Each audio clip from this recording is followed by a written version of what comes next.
होगा, जब ज़्यादा पतला होगा तो उसके लिए विचलन कोण कितना होगा, तो उसके लिए विचलन कोण आपका है, फार्मूला लिखते हैं पहले, ये होता है डेल एम बराबर n-1 इंटू ए, यही होता है। ठीक है, अब ध्यान से देखो,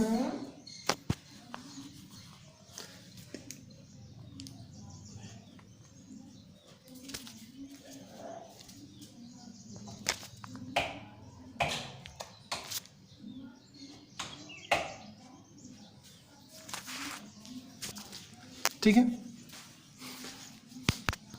तो ये हमारा है पतले प्रिज्म के लिए विचलन कोण है। ठीक है, तो यहाँ पे देख लीजिए n का मान दिया है 1.5, a का मान दिया है 4 डिग्री, और हमसे क्या पूछ रहा है, विचलन कोण यानी डेल m का मान पूछ रहा है। डेल m का मान चलिए निकालते हैं। तो देखो यहाँ पे डेल m बराबर हो जाएगा, n का मान रख देते हैं 1.5 माइनस 1 गुणे 4। अब आप लोग जब 1.5 में से 1 घटाओगे तो 0.5 बचेगा, और गुणे कितना 4, और जब हम लोग गुणा करेंगे तो 5 चौके 20 या 2.0, यानी डेल m का मान कितना आएगा, 2 डिग्री आएगा। ठीक है, तो ये था इस चैप्टर्स के कुछ इंपॉर्टेंट क्वेश्चन थे। अब हम लोग कुछ के बारे में पढ़ते हैं और आगे।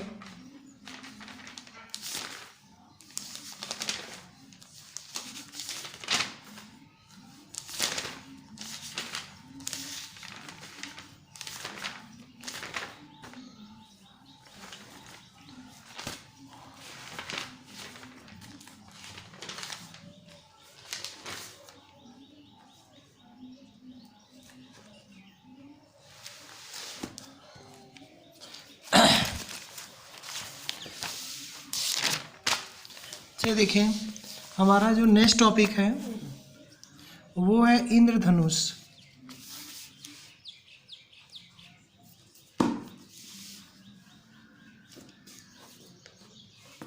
ठीक है, जो नेक्स्ट टॉपिक है वो कौन सा है हमारा, ये है इंद्रधनुष, जिसे हम लोग इंग्लिश में कहते हैं रेनबो। ठीक है, तो चलो इंद्रधनुष की बात करते हैं हम लोग कि ये इंद्रधनुष बनता कैसे है। तो देखो यहाँ पे इंद्रधनुष क्या होता है कि यदि आकाश के किसी एक भाग में सूर्य चमक रहा है, यानी मान लो आकाश है, इसके एक भाग में ऐसे मान लो सूर्य चमक रहा है, ठीक है, और इसके दूसरे साइड जबकि आकाश के विपरीत भाग में यानी इसके दूसरे भाग में और वर्षा हो रही है, मान लो ऐसे बूंदाबांदी।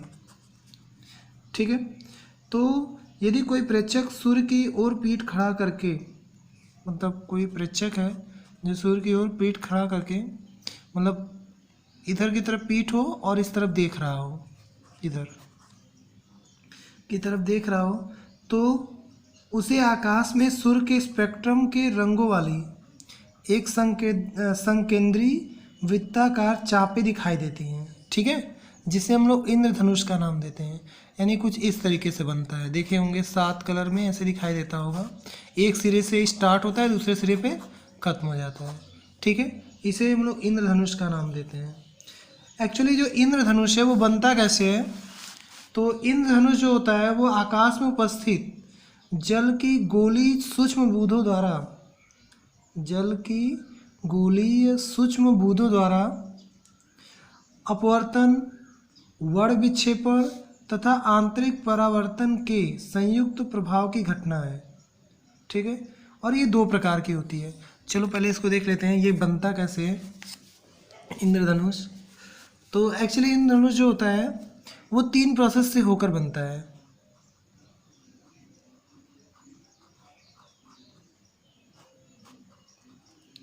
देखिए इसमें कितनी घटनाएं होती हैं। पहले क्या होता है कि गोली बूंदों द्वारा क्या होता है, इसमें अपवर्तन होता है, यानी पहला प्रोसेस अपवर्तन।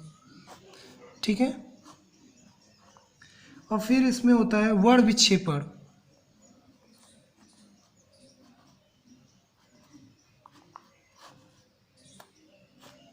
और तीसरा सबसे इम्पोर्टेंट आंतरिक परावर्तन यानी पूर्ण आंतरिक परावर्तन होता है।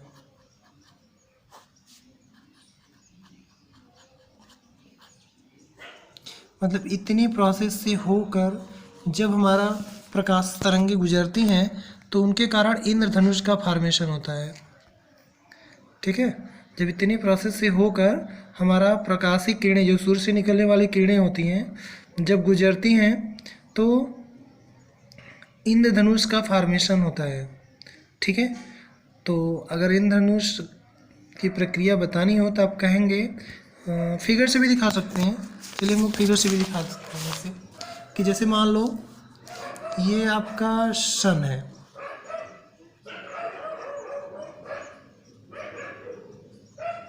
ठीक है, और ये वर्षा की बूंदें हैं। चलो तो बताओ सन से निकलने वाली जो रे होगी वो क्या होगी, सीधी यहाँ पे आएगी और यहाँ पे आएगी, तो इसमें क्या होगी, अपवर्तन होगा इसका, यानी इसके अंदर घुस जाएगी और ऐसे घुसेगी तो अपवर्तन कारण यहाँ पे क्या हो जाएगा, ये टकराएगा तो यहाँ पे वर्ण विक्षेपण हो जाएगा। वर्ण विक्षेपण होने के बाद इसमें आंतरिक परावर्तन होता है और आंतरिक परावर्तन होने के कारण फिर ये किरण बाहर आ जाती है। ठीक है, तो यहाँ पे इंद्रधनुष का फॉर्मेशन हो जाता है।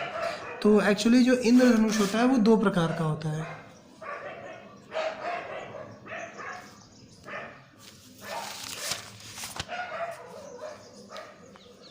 यहाँ लिख देते हैं रेनबो।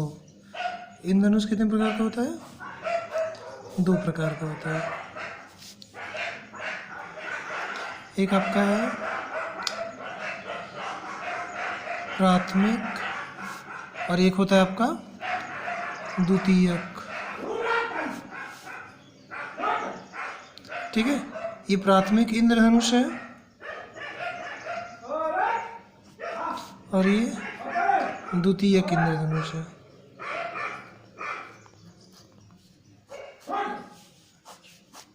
ठीक है, तो चलो यहाँ पे जान लेते हैं कि प्राथमिक इंद्रधनुष और द्वितीयक इंद्रधनुष में क्या अंतर है। तो देख सकते हैं जैसा फिगर में ये प्राथमिक इंद्रधनुष है। ठीक है, तो प्राथमिक इंद्रधनुष में क्या होता है कि जब सूर्य की किरणें यहाँ पे पड़ती हैं तो मैंने बताया कि सूर्य की किरणें क्या होती हैं, एक बार अपवर्तन और फिर आंतरिक परावर्तन होता है और फिर वर्ण विक्षेपण हो जाता है। तो इसमें क्या होता है कि जो सबसे नीचे वाला कलर होता है वो लाल होता है और सबसे ऊपर वाला कलर क्या होता है आपका, बैगनी होता है। यानी जो प्राथमिक इंद्रधनुष बनता है वो काफ़ी चमकीला होता है। ठीक है, जो प्राथमिक इंद्रधनुष बनता है वो कैसा होता है आपका, काफ़ी चमकीला दिखाई देता है।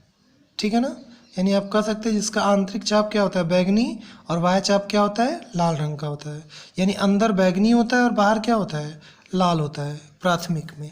ठीक है, तो प्राथमिक इंद्रधनुष जो बनता है वो आपका क्या होता है, काफ़ी चमकीला होता है। चलिए द्वितीयक इंद्रधनुष की बात करें तो द्वितीयक इंद्रधनुष का फिगर यहाँ पे देख लीजिए।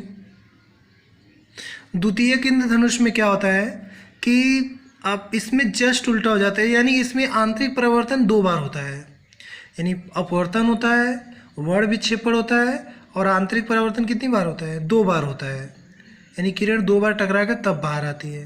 तो इसमें क्या होता है, ये थोड़ा हल्का होता है, ये जो इंद्रधनुष बनता है वो हल्का दिखाई देता है। यानी आप इसमें कह सकते हैं कि ये जो आपका इंद्रधनुष है वो आपका, इसमें बाह्य चाप जो होता है वो बैगनी का होता है और आंतरिक चाप क्या होता है, लाल का। ठीक है, यानी प्राथमिक में बाह्य चाप लाल होता है और द्वितीयक में बाह्य चाप बैगनी होता है, जस्ट उल्टा होता है। तो ये था हमारा इंद्रधनुष। तो आप कह सकते हैं कि इंद्रधनुष किसे कहते हैं, तो आप नॉर्मल यानी सामान्य शब्दों में बता सकते हो कि जब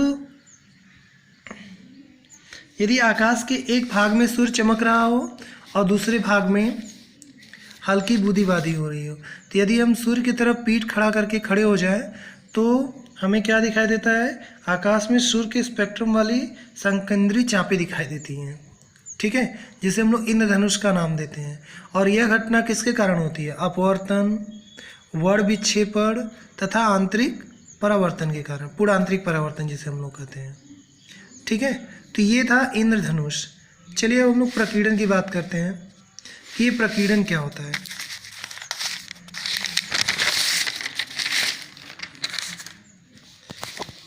चलो देखो यहाँ पे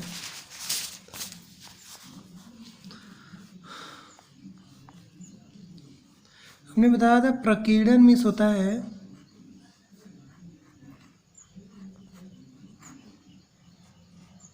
प्रकीर्णन, इसको इंग्लिश में कहते हैं स्कैटरिंग।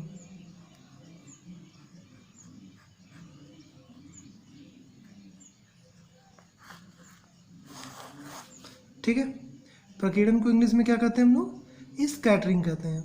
देखिए जो प्रकीर्णन होता क्या है, जैसे कि हम लोग जानते हैं कि हमारे स्पेस में यानी वातावरण में ढेर सारे धूल के कण उपस्थित होते हैं।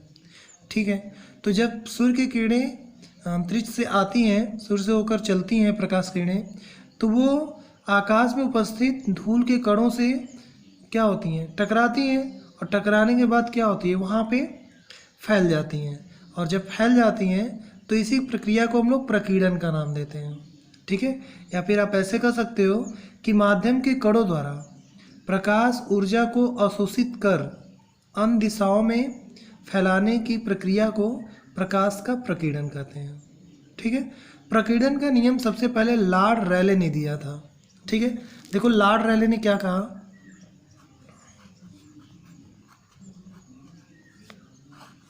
देखिए ये लॉर्ड रैले का नियम है।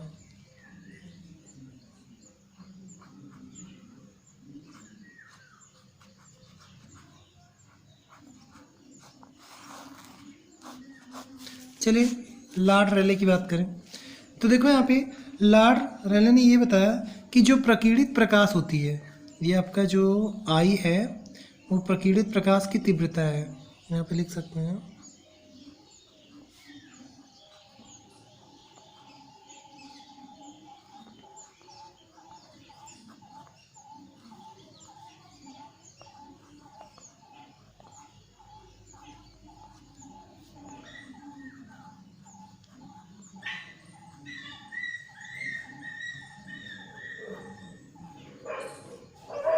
ठीक है, और लैम्डा क्या है? प्रकाश का तरंग दैर्ध्य है, प्रकाश का तरंग दैर्ध्य। ठीक है, तो देखो यहाँ पे लॉर्ड रैले का स्टेटमेंट क्या है कि जो प्रकीर्णित प्रकाश की तीव्रता होती है, ठीक है ना, जो प्रकीर्णित प्रकाश की तीव्रता होती है वो तरंग दैर्ध्य के चतुर्थ घात के व्युत्क्रमानुपाती होती है।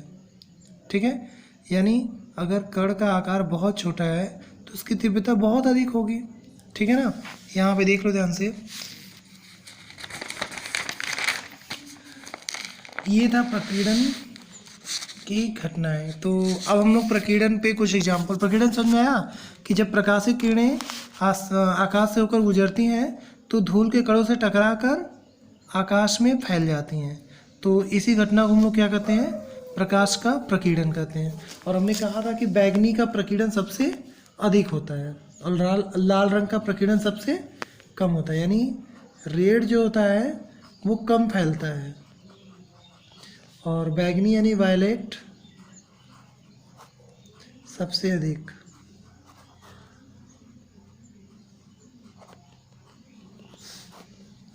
ठीक है, चलो अच्छा कुछ प्रकीर्णन पे उदाहरण पढ़ते हैं।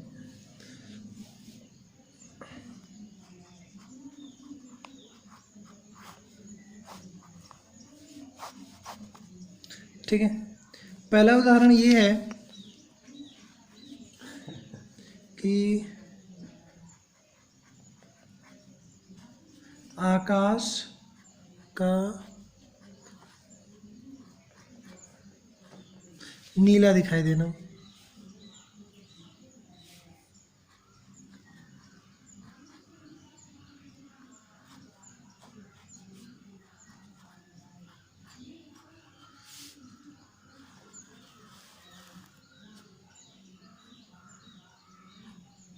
ठीक है, चलो यहाँ पे हम लोग जानते हैं कि आकाश नीला क्यों दिखाई देता है। ठीक है, आप सुनिए ध्यान से कि आकाश का नीला दिखाई देना, इसका मतलब ये है कि जैसे हम लोग देखते हैं स्वच्छ जो आकाश होता है वो हमें नीला दिखाई देता है। तो अब हम लोग यहाँ पे कंडीशन अप्लाई कर सकते हैं कि हमने कहा कि बैगनी रंग का प्रकीर्णन सबसे ज़्यादा होता है। तो ये बताओ कि आसमान को कैसा दिखाई देना चाहिए? बैगनी दिखाई देना चाहिए, लेकिन आसमान दिखाई कैसा देता है? नीला दिखाई देता है। तो इसका भी एक रीज़न है। अभी हम लोग लॉर्ड रेले का नियम पढ़ें कि लॉर्ड रेले का नियम होता है आई समानुपाती 1/λ/4। इसका मतलब जिसका तरंग दैर्घ्य जितना अधिक होगा तो उसकी तीव्रता उतनी ही कम होगी। तो बैगनी की तीव्रता सबसे अधिक होनी चाहिए, लेकिन बैगनी और नीले रंग में नीले रंग की तीव्रता बैगनी की तुलना में अधिक होती है। ठीक है, नीले रंग की जो तीव्रता होती है यानी ब्लू कलर का, वो सबसे अधिक होती है, और वायलेट का सबसे, ये दिखाई नहीं देता, ये कम दिखाई देता है। तो अब बताओ यहाँ पे कि जब ब्लू की तीव्रता अधिक होगी तो हमें क्या होगा? आकाश का रंग जो होगा वो नीला दिखाई देगा। नहीं, एक बार हम अच्छे से बता देते हैं, सुन लीजिए कि सूर्य के दृश्य प्रकाश में लाल रंग की तरंग दैर्घ्य सबसे अधिक, और बैगनी तथा नीले रंग की तरंग दैर्घ्य क्या होती है? सबसे कम होती है। अतः लाल रंग के प्रकाश का प्रकीर्णन सबसे कम, बैगनी तथा नीले रंग का प्रकीर्णन सबसे अधिक होता है। सूर्य के दृश्य प्रकाश में बैगनी रंग की तीव्रता नीले रंग की तीव्रता से बहुत कम होती है। ठीक है, अतः नीले रंग का प्रकीर्णन बैगनी रंग की तुलना में लगभग 10 गुना है। नीले रंग का प्रकीर्णन बैगनी रंग की तुलना में सबसे कम होता है। अतः हमारी आँख में पहुँचने वाले प्रकीर्णित प्रकाश में नीले रंग की तीव्रता अधिक होती है, जिसके कारण आकाश हमें नीला दिखाई देता है। ठीक है, बादलों, सेकेंड एग्जाम्पल है बादलों का श्वेत दिखाई देना।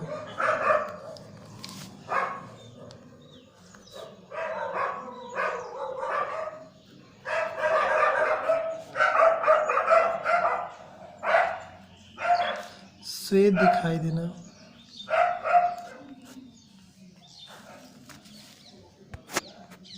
ठीक है। सेकेंड एग्जाम्पल है बादलों का श्वेत दिखाई देना, मतलब सफ़ेद दिखाई देना। तो चलिए इसके बारे में जानते हैं कि देखो यहाँ पे बादलों का बादल सफ़ेद कैसे दिखाई देते हैं हमें। तो कह सकते हैं कि प्रकाश के प्रकीर्णन के लिए आवश्यक है कि माध्यम के कणों का आकार प्रकाश की तरंगदैर्घ्य से छोटा होना चाहिए, परंतु बादल में उपस्थित जल की छोटी छोटी बूंदों का आकार दृश्य प्रकाश की तरंगदैर्घ्य की तुलना में बहुत बड़ा होता है। अतः जल की ये बूंदें सभी तरंगदैर्घ्यों के प्रकाश का समान रूप से प्रकीर्णन करती हैं। ठीक है, जिनका संयुक्त प्रभाव कैसा होता है? श्वेत दिखाई देता है, इसलिए बादल कैसा होता है? श्वेत दिखाई देता है। ठीक है ना, कुछ फैक्ट्स हैं उनके बारे में जान लेते हैं हम लोग।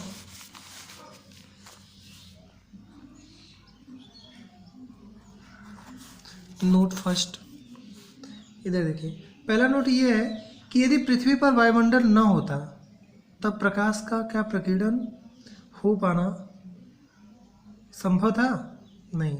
अगर पृथ्वी पर वायुमंडल नहीं होता तो प्रकाश का अगर प्रकीर्णन न होता तो हमें आकाश काला दिखाई देता। ठीक है, अंतरिक्ष यात्रियों को आकाश काले रंग का दिखाई देता है क्योंकि वहाँ पे कोई वायुमंडल नहीं होता है। अतः प्रकाश का प्रकीर्णन न होने के कारण यात्रियों तक प्रकाश नहीं पहुँच पाता है। ठीक है, इसलिए प्रकाश आपका अंतरिक्ष से अगर हम लोग आकाश को देखते हैं तो काला दिखाई देता है। ठीक है, नेक्स्ट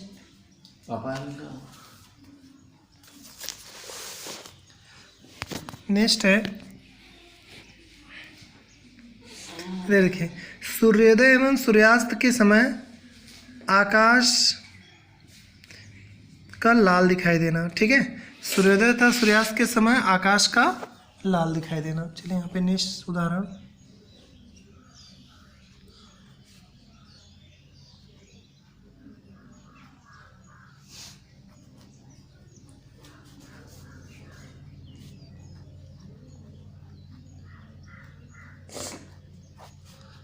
के समय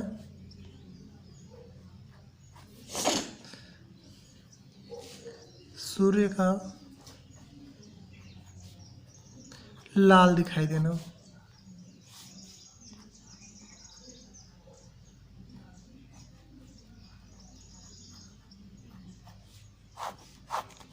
ठीक है, चलिए इसके बारे में जानते हैं कि सूर्य उगते और डूबते समय हमें लाल क्यों दिखाई देता है।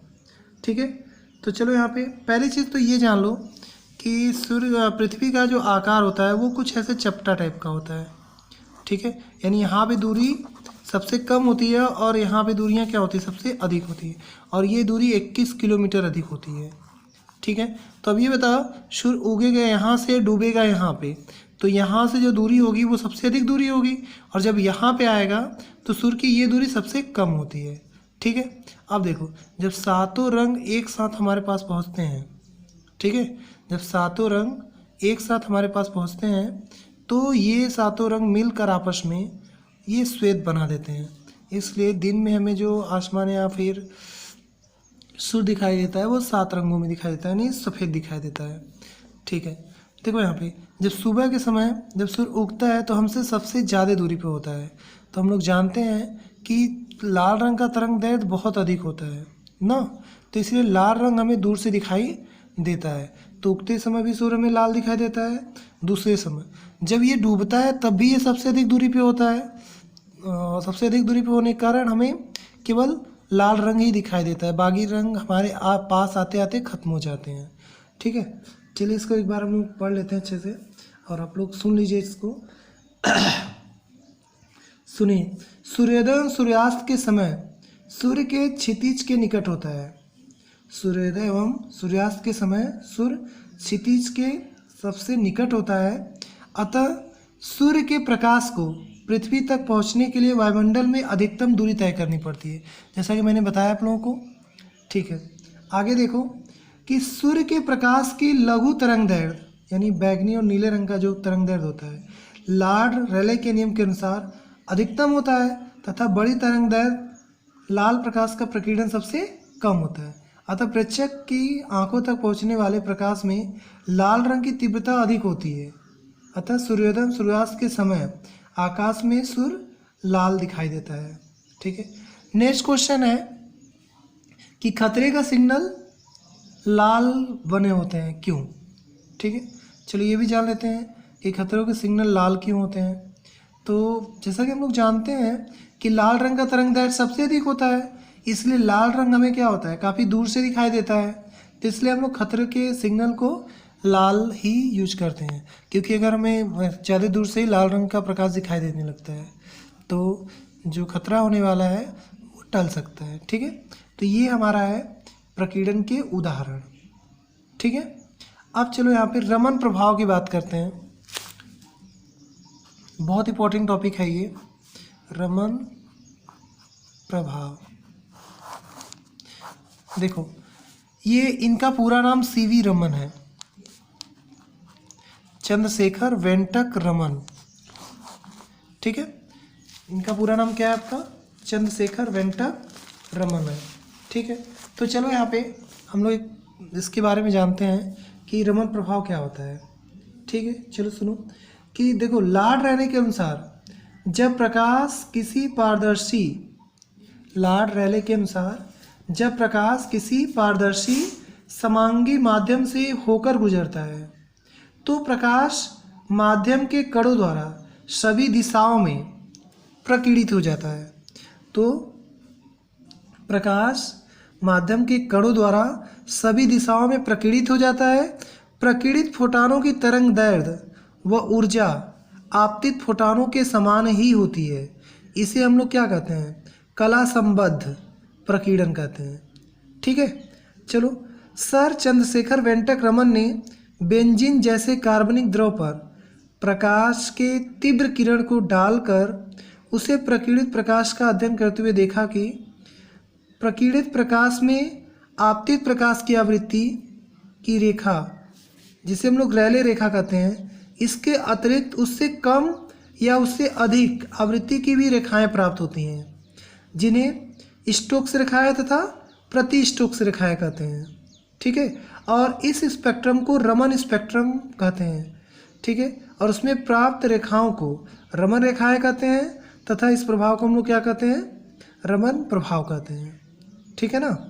तो आप समझ गए होंगे कि सर वेंकटरमन ने रमन प्रभाव क्या होता है। रमन प्रभाव क्या होता है कि इन्होंने बेंजीन जैसे कार्बनिक द्रव पर प्रकाश किरण पुंज डालकर देखा कि रेले रेखा के अलावा इसमें कुछ कम आवृत्ति और कुछ अधिक आवृत्ति की भी तरंगें निकलती हैं। ठीक है। और इन रेखाओं को हम लोग क्या कहते हैं, रमन रेखाएं कहते हैं। और स्पेक्ट्रम को क्या कहेंगे, रमन स्पेक्ट्रम। और इस घटना को रमन प्रभाव के नाम से जानते हैं। ठीक है। चलिए आगे कुछ रमन प्रभाव की व्याख्या कैसे करेंगे। तो पहला पॉइंट है रमन प्रभाव की व्याख्या में कि क्वांटम यांत्रिकी के अनुसार प्रकाश के प्रकीर्णन के कारण प्रकाश फोटॉनों तथा प्रकीर्णित पदार्थ के अणुओं के बीच संघट्ट की प्रक्रिया होती है। ठीक है। यदि प्रकाश फोटॉन तथा प्रकीर्णित पदार्थ के अणुओं के बीच संघट्ट मतलब टकराना, संघट्ट प्रत्यास्थ है तो उनके बीच ऊर्जा का कोई विनिमय नहीं होता है। अतः आपतित प्रकाश फोटॉन की ऊर्जा व प्रकीर्णित प्रकाश फोटॉन की ऊर्जा समान रहती है। अर्थात आपतित प्रकाश फोटॉन की आवृत्ति व प्रकीर्णित प्रकाश फोटॉन की आवृत्ति समान रहती है, जो रमन की स्पेक्ट्रम में रेले की रेखा के रूप में प्राप्त होता है। ठीक है। लेकिन इसके अलावा उन्होंने कुछ ऐसी भी रेखाएं देखी जिनका आवृत्ति कम होता है और कुछ की आवृत्ति अधिक होती है। जिनकी आवृत्ति कम होती है उन्हें स्टोक्स रेखाएं कहते हैं, और जिनकी आवृत्ति अधिक होती है उन्हें प्रति स्टोक्स रेखाएं कहते हैं। ठीक है। तो ये था रमन प्रभाव। अब हमारा ये चैप्टर क्लोज हो गया, प्रिज्म का चैप्टर। ठीक है। अब हम लोग कुछ क्वेश्चन देख लेते हैं, 2-3 क्वेश्चन इस पे, उसके बाद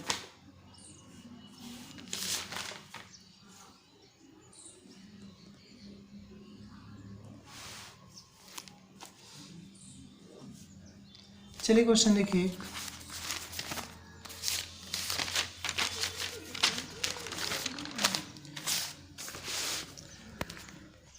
देखिए क्वेश्चन नंबर 4 क्या है। कांच के एक प्रिज्म का कोण 60 डिग्री है तथा अल्पतम विचलन कोण 30 डिग्री है। कांच का अपर्तनांक ज्ञात करना है। ठीक है। फिर से देख लो। कांच के एक प्रिज्म का कोण कितना है, 60 डिग्री है तथा अल्पतम विचलन कोण 30 डिग्री है। तो कांच का अपर्तनांक ज्ञात कीजिए। ठीक है। चलो लगाते हैं।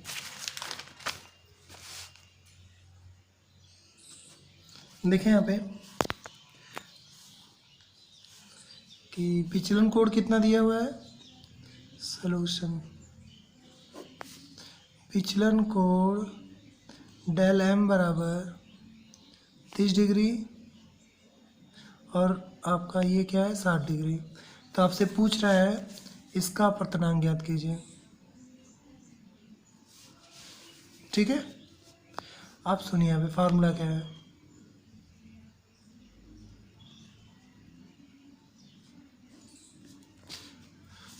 फार्मूला है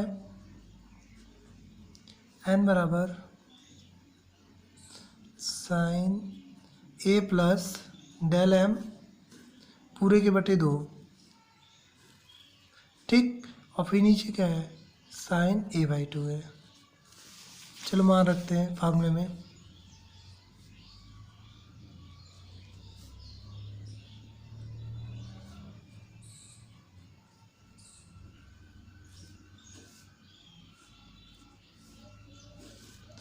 देखिए a का मान 60 है और डेल एम का 30 है, तो 60 + 30/2 और नीचे कितना हो जाएगा 60/2। और इसको सॉल्व करिए तो ये हो जाएगा 90 का आधा कितना होता है 45, और ये कितना हो जाएगा, ये हो जाएगा साइन 30।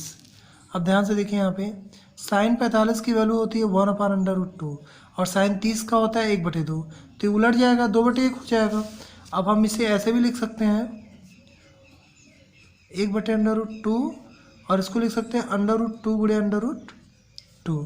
तो 1/√2 से क्या हो जाएगा, दूसरा √2 कैंसिल हो जाएगा, तो ये आपका बचेगा √2 और √2 का मान क्या होता है 4/1 4 होता है, इतना डिग्री, यानी सॉरी ये n का मान होता है, क्योंकि n का कोई मात्रक या n का कोई मात्रक नहीं होता है। ठीक है, तो देख लीजिए इसमें लगभग सारे क्वेश्चन हम लोगों ने पढ़ लिए हैं। एक और क्वेश्चन लगाते हैं, 5वां क्वेश्चन देख लीजिए। किसी पतले प्रिज्म से उत्पन्न न्यूनतम विचलन कोण कितना है? 10 डिग्री। यदि प्रिज्म का अपवर्तक कोण ज्ञात कीजिए, प्रिज्म का कोण ज्ञात कीजिए। यदि प्रिज्म के पदार्थ का अपवर्तनांक कितना है? 1.5 है। ठीक है, सॉल्यूशन पे आते हैं।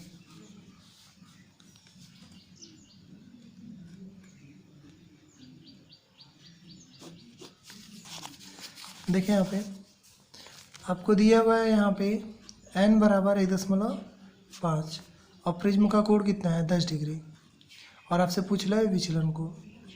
तो ध्यान से देखो यहाँ पे कि प्रिज्म जो है बहुत ही पतला है, यानी 10 डिग्री का है तो ये काफ़ी पतला होगा। तो अगर पतला है तो उसके लिए हम लोग फार्मूला क्या लेते हैं? डेल m बराबर n-1 इंटू ए। ठीक है, और n का मान है 1.5 माइनस 1 इंटू ए का मान है 10 डिग्री। तो घटाते हैं इसमें से, ये हो जाएगा 0.5 पूरे 10, यानी कितना?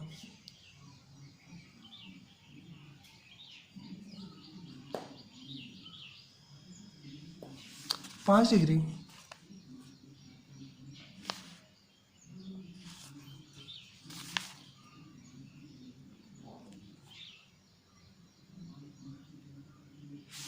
ठीक है, यहाँ पे हमें विचलन कोण दिया हुआ है, सॉरी ये निकालना है आपको।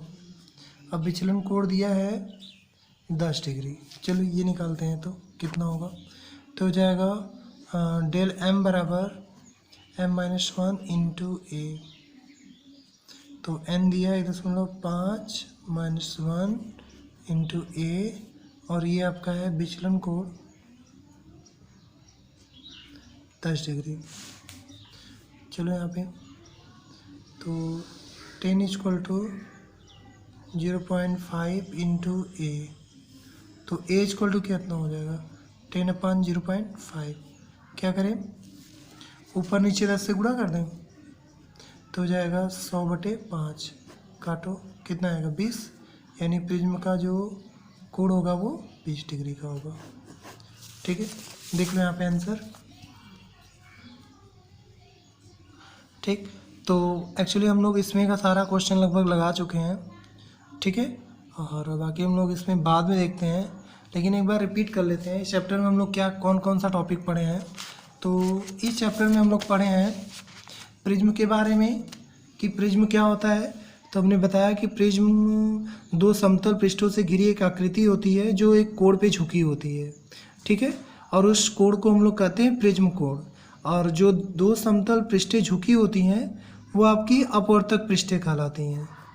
ठीक है, नेक्स्ट है हमारा कि जो नीचे वाला आधार होता है उसे अपवर्तक आधार कहते हैं, और जो प्रिज्म का कोण होता है उसे अपवर्तक कोण के नाम से भी जानते हैं। ठीक है, तो अब प्रिज्म द्वारा प्रकाश का अपवर्तन कैसे होता है?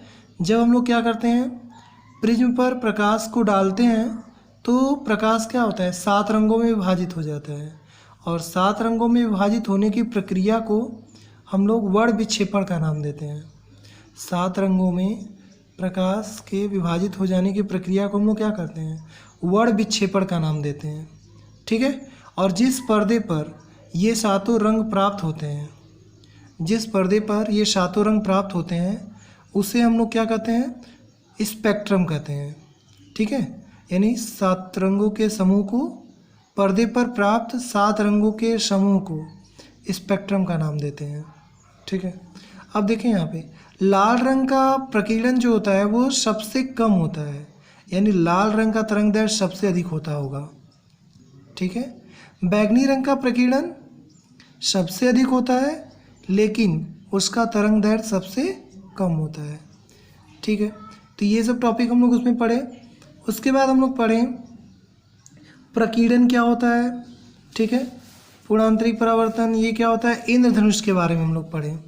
तो प्रकीर्णन जैसा मैंने बताया कि जब प्रकाश की किरणें वायुमंडल से होकर गुजरती हैं तो धूल के कणों से टकरा कर फैल जाती हैं, और यही प्रक्रिया जो होती है फैलने की प्रक्रिया प्रकाश के, वो आपका प्रकीर्णन कहलाती है, ठीक है। तो ये था प्रकीर्णन और उसके एग्जाम्पल्स हम लोग पढ़े। और लॉर्ड रेले का जो नियम है वो ज़्यादा इंपॉर्टेंट है कि जो प्रकीर्णित प्रकाश की तीव्रता होती है वो तरंग दैर्ध्य के चतुर्थघात के व्युत्क्रमानुपाती होती है, यानी अपोजिट होती है। जिसका तरंग दैर्ध्य जितना अधिक होगा उसका तीव्रता उतना ही कम होगा, ठीक है ना। तो इसलिए हमें जो एग्जाम्पल्स है, सूर्य डूबते उगते समय लाल दिखाई देना, ठीक है, और खतरे का सिग्नल लाल होता है, ये सब सारी चीज़ें हम लोगों ने इस चैप्टर में पढ़े। तो आज के लिए इतना ही। अब नेक्स्ट टाइम हम लोग नेक्स्ट टॉपिक के बारे में बात करेंगे। Thank you.